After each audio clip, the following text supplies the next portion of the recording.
Good morning friends, কেমন আছো তোমরা সবাই? আশা করছি সবাই খুব ভালো আছে। তো ফেসবুক ফ্যামিলিতে আমার একটা নতুন ব্লগ নিয়ে আজকে চলে এসেছি। তো আশা করি সবাই একটু বুঝতেই পারছো। তো আজকে ছিল শ্রাবণ বার না, কিন্তু শ্রাবণ মাস আর শনিবার। তো সকালবেলা উঠেছি, প্রায় ওঠার কথা ছিল 4টে, সেটা উঠতে উঠতে 5টা বেজে গেছে। কারণ কুটুস এখন খুব দুষ্টুমি করে, রাতটা একদম ঘুমাতে চায় না, শুধু কান্না করতে থাকে। তো সেই জন্য একদম উঠতেও পারিনি। তো তারপরে 5টায় উঠে আমি আর মা তো দুজন মিলেই তাড়াহুড়ো করে কাজ করা শুরু করে দিয়েছি। এদিকে কুটুস কান্না করছে কোলে আসার জন্য। তো দেখো, আজকে আমাদের ছিল মনসা পুজো।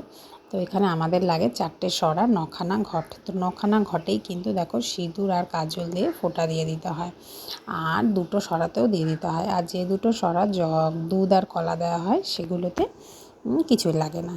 তো 2টো জলঘট, 2টোর মধ্যে পুরো ঘট ভরে আমের সরা আর এই মনসার যে গাছ তার আগা দিয়ে সরার ওপর বসিয়ে তারপর ঘরটা বসাতে হয়। আর প্রত্যেকটা বাদবাকি যে কটা ঘট ছিল সে কটা ঘটের মধ্যে কিন্তু একটা করে আম পাতা আর একটা মনসার পাতা, সেগুলোর মধ্যেও কিন্তু সিঁদুরের ফোঁটা দিয়ে দিতে হয়।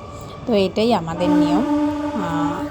তো এদিকে আমি দেখো সব গুছিয়ে নিয়ে আগেই ঠাকুরটা সাজিয়ে নিচ্ছি। আমাদের আবার ঠাকুরটা মেঝের ওপরে একটা মাটির বেদি বানাতে হয়, মানে মাটির ওপরেই আর যে ঘটগুলো সেগুলো রাখতে হবে। সেই জন্য মাটির বেদিটা আগে বানিয়ে নিয়েছি আমি একটা প্লাস্টিক পেতে, তার উপরে ঘটগুলো রাখছি। দেখো সবগুলো সাজিয়ে নিচ্ছি। এই ঘটগুলো নর্মালি এমনি এরকমই বসাতে হয়। আর যে 2টো জলঘট আছে সেই দুটোতে কিন্তু ধান দুব্য দিয়ে তারপরে বসাতে হয়। তো আগে এগুলো গুছিয়ে নিচ্ছি, তারপরে ঠাকুরের ফলগুলো কাটবো, সবগুলো গুছাবো। কুটুস খুব কান্নাকাটি করছে।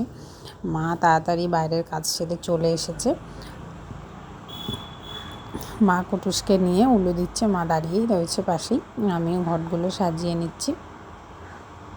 দেখো ঘটগুলো বসিয়ে নিয়ে তারপরে ঘরের পুজোটাও দিতে হবে।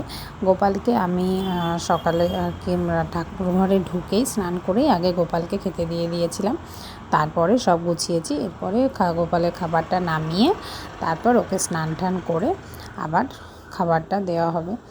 যেহেতু আমার স্নান হয়ে গেছে, তো একবারই সবাইকে গুছিয়ে নিয়ে দেখো আমার কিন্তু সব গোছানো কমপ্লিট। ঠাকুরমশাই এখনও আসেনি, চলে আসবে উনি 8টার সময় আসার কথা। তো 8টার মধ্যে আমার কিন্তু একদম সব কমপ্লিট হয়ে গেছে। তো যেহেতু ঠাকুরমশাই এখনও আসতে পেরেছিল না, তো ততক্ষণে আমি কুটুসকে খাইয়ে দিয়েছি। তো তারপর কিন্তু ঠাকুরমশাই এসে গেছে। দেখো 8:30টার মধ্যে মোটামুটি পুজো আমার কিন্তু হয়ে গেছে। তো আজকের মতো ব্লগটা এই পর্যন্তই থাকলো। সবাই খুব ভালো থেকো, সুস্থ থেকো, টাটা, বাই।